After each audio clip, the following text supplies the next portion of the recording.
My name is Ben Leffler. Campaigns are year to year, and we need something that is permanent, that's putting out a progressive voice, that's putting out progressive messaging, that's activating people, that's doing all the things that a campaign can't do.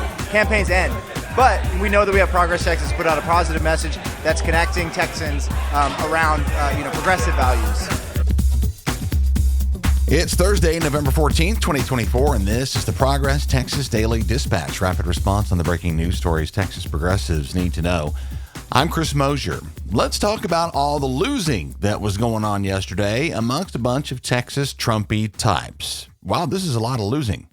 Where to begin? Well, first and most obviously, Texas senior U.S. Senator John Cornyn, as he remarkably does a lot, finds himself an also-ran once again, literally, as he came in second place in a secret vote for Senate Majority Leader yesterday. Faith Bugenhagen at the Houston Chronicle writes that Cornyn made it to the last ballot after Florida's Rick Scott, the MAGA favorite who junior Texas Senator Ted Cruz had bolted from Cornyn to support, got cut in the first ballot. Cruz stabbed Cornyn in the back even after Cornyn donated $500,000 to Cruz's recent re-election campaign and still lost when Rick Scott went down. There's more. Texas transplant Elon Musk is on the losers list this morning, too, also having backed Scott as the first test of his influence in the Republican-controlled Senate.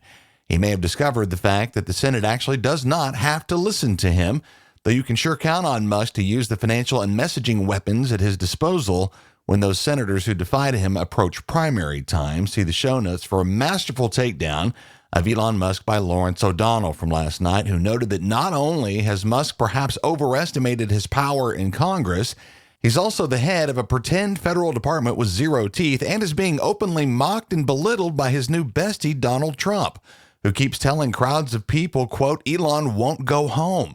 I can't get rid of him, unquote.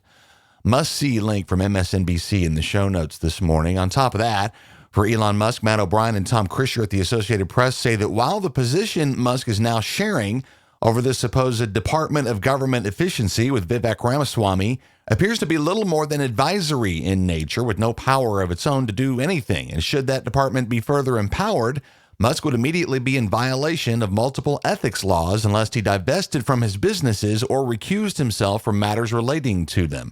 We do still have laws in this country, though we've also just elected a guy who's very creative in undermining laws. Back to the Texas losers list where, we can't leave out Ken Paxton. Ken Paxton has been licking Donald Trump's ketchup speckled loafers for the better part of a decade. You know, the whole time with the dream of one day heading the U.S. Department of Justice, Attorney General of the United States of America. What a dream. And while I'd say the chaos that's already surrounding Trump allows Ken Paxton's dream not to completely die just yet, one must wonder if a strapping North Texas high-value man's man like Ken Paxton might be just a little burned up to be bypassed for a pretty young thing like Matt Gaetz, who's under suspicion, by the way, of having slept with a 17-year-old girl. I think that might burn me up a little, but don't expect Paxton to give up on Trump. He's 100% bought in. It's not a Texas legislative session without Republicans obsessing over the gay community, and Cora Neese at KXAN-TV in Austin says we can count on plenty of that to come in January. One bill in particular filed this first week includes SB 84 from Edgewood Senator Bob Hall. It reads like something from the Constitution of Gilead, seeking to enshrine in Texas law that men are bigger, stronger, and faster than women, and that women are more physically vulnerable than men, providing a framework within which later lawmakers can codify that men and women require separate social, educational, and athletic spaces. This is an attempt to set up a legal barrier to compartmentalize between men and women and allow them to be governed separately. Hall filed an identical bill last year, but it didn't make it past the Senate State Affairs Committee. On the bright side, there's SB 150, which is a joint effort between Democratic Senators Jose Menendez, Carol Alvarado, Cesar Blanco, Molly Cook, Sarah Eckhart, and Roland Gutierrez. It would amend state law to very simply prohibit discrimination on the basis of sexual orientation and gender identity and expression. There's also a Republican bill in the mix that would allow people who witness drag shows as children, even shows they attended with their parents, to sue those drag performers for up to 10 years later. All of which leads us to a required read on how legislative ugliness directed against this community is hitting the ground in Texas. Candace Barron at the Texas Observer writes about the struggles of pride organizers in Princeton, Texas, a Northeast DFW suburb that's one of the fastest growing cities in America, with both a growing and more determined LGBTQ plus coalition and growing opposition from local civic groups and leaders, perhaps not ready to let go of small town prejudices. A thoughtful read and a scenario that's ever more common as Texas's suburban areas continue to develop. Link to the Texas Observer in the show notes.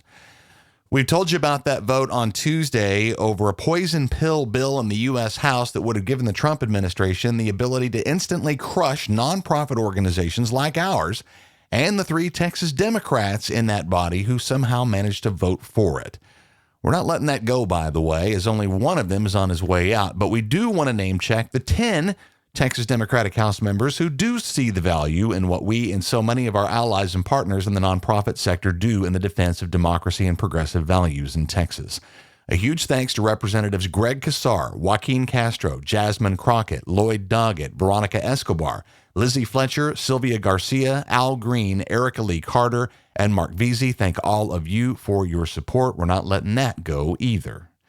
The Trump win has a great many Texans angry, worried, confused, concerned about the future in our state and beyond. And if you're in that boat with me, know that now is the time to take all that energy and put it to good use by getting behind the effort in Texas to stand firm on our values and for what's right, even as so many of our fellow Texans are seemingly blind to what we're up against. Now's the time for progressive people in Texas to come together, and we have a great opportunity for you to literally do exactly that. Please come and join us for one or both of our upcoming holiday parties next month. We're gathering in Austin on December 3rd and in Dallas on December 16th. These are both fundraising events for the fight beyond this election into the next Texas legislative session. We need your help more than ever to continue our important work. You need quality time with like-minded folks for some much-needed venting and visiting. No better opportunity than our holiday parties. Individual tickets are only $50. They're on sale now. See the link in the show notes.